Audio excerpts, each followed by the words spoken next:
It wasn't the cleanest game in the world, certainly, and it felt very dangerous at times. But I thought our pressure was the key in the second half to really, and we knew that like they turned it over like 14 times a game, and when we did it in the first half in that one stretch, it was effective. So it was great that, we didn't put our heads down and say, "Whoa, me," this team is coming in, and we dug into the game and made the necessary plays. I thought Pig Johnson's energy and getting in the open court, and you could put Musamba and Mo in their own different category, but I thought in particularly addressing the team after I thought Noah and Pig specifically, just what they did in that stretch defensively, like turned the game around for us. So happy for those guys and happy we were able to kind of escape with a win today. It's not the easiest game because of a lot of reasons.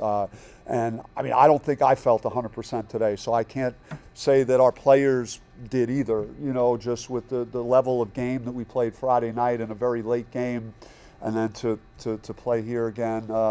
It's a whole different vibe, and it's hard to kind of match the same effort. So it was a tough game. It was particularly with the bags packed, getting ready to get on a plane tomorrow morning to go to Hawaii. Did you feel your second half defense against Gonzaga was kind of maybe a foundation to build for tonight? It was, but like we had some bad soft closeouts like in the first half, and we let them get comfortable, like hitting threes, and the basket was like this big for a while for them because of how good we allowed them to feel at that end. So I don't think we did a good job in that regard. But as the game wore on, in all areas, like the coaches wanted to start switching 1 through 5, which we did, and that really, I think, gave them some issues in their half-court offense. And the press, obviously, too, was a shot in the arm for us. Bobby, you talked about Pig Johnson being a spark in that second half after Gonzaga. You talked about how he was forced into that backup point guard role. Do you feel like Noah coming back and Pig being able to slide into that 2 guard role helped elevate their play? That's where he should be, and I think that's where he'll be best for us. And so getting Noah back and getting him comfortable again, I thought he looked really good for a guy that hasn't had a lot of reps the last couple of weeks. So that'll hopefully, like you saw, enable Pig to just be disruptive out there and just play the style of basketball. He's got to dial back on some of the careless fouls, but other than that, I thought he was really good, second half especially. Okay.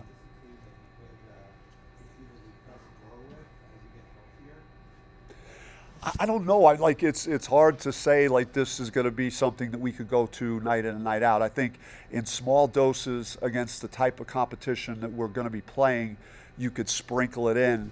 But to think that you could do it consistently against top tier opponents, that's to me, I don't think it's sustainable. When looking at the way Mo kind of dragged you guys through some of the first half periods, being able to hit some tough shots, especially from the mid-range area. Yeah. Also, he came in as a real pass-first creator. What do you make of his scoring? Well, they were playing out of a big drop and ball screen, so they were not up at all. So it was his night to be more offensive minded. He was getting those shots almost any time he wanted, those mid-range pull-ups, the floaters, and then a couple of threes as well. So it's just more or less just how he was being defended that those types of shots, became available for him. With a guy that wants to pass like that, you ever can tell him in the huddle, being like, hey, like, these are the looks that you need, like, keep shooting it, keep shooting it. No, I think he's kind of like, he's older, he knows who he is, and he knows like he could take over a game scoring the ball. He did it in the WCC tournament last year, had some big scoring games. So like, it's not like he's only could pass and he can't score at all. Like, he could do a little bit of both, but he would prefer to get his teammates involved. With getting Noah back, ideally, once he's fully implemented, how much do you want him sharing the floor with Noah? I like Noah with his size. He's a bigger guard. I think that's where the complement really helps us, because Mo is kind of small and so is Pig, not real tall and thick. So like, Noah is a good fit, and he's got a good IQ, and he can play on and off the ball. So I think that's why I think he's and he can make shots. I don't think he made a 3 today, but he's very capable of shooting the basketball. Coming into tonight, you wanted to limit Mo's minutes after Friday. I know he had 31. Is that what you were looking for? Yeah, he would have been in a few more minutes, most likely. We thought he had 4 fouls, and then it got changed to 3, like 3 minutes later. So then we got him back in the game. So, but yeah, I thought he asked out once in the first half, I think around at the under 4, and then, but otherwise he said he was pretty good with his minutes he got. Right. What was kind of the message to the team at halftime with the way the game was going before that kind of second half turnaround?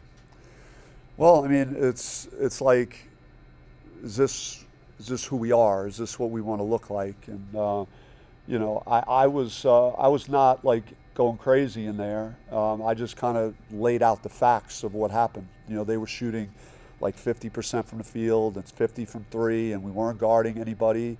And we lost the last 4 minutes, 12-2, after we took a 32-27 lead. Like, you can't do that on your home floor. So it was, some things said not acceptable. A couple other coaches were a little more, negative and animated than I was about what they saw in the first half. But again, this was like, I know coaches use the word like trap game, but this was like perfect trap game for us, just based on everything we have going. The Gonzaga game, what that took out of us, and then getting ready to head out tomorrow morning early to go to Hawaii. So. Coach, the game in a 34-10 run, it was a 20-1 run that kind of was the big chunk of that. What did you see that kind of, I know you mentioned the defensive intensity, but what did you see that led to such a drastic change when it was kind of, it looked the other way for so long? Yeah, we started, our activity picked up considerably on defense, and we, Pig stole the ball a few times and dunked it. The crowd got into it, and then we got more confidence, and you could tell they were very tentative with how they were handling the pressure. So that even empowered us more to try and be more disruptive in it, and that's what I think led to those baskets. I'm going to let Mo go. Thank you guys. Appreciate it.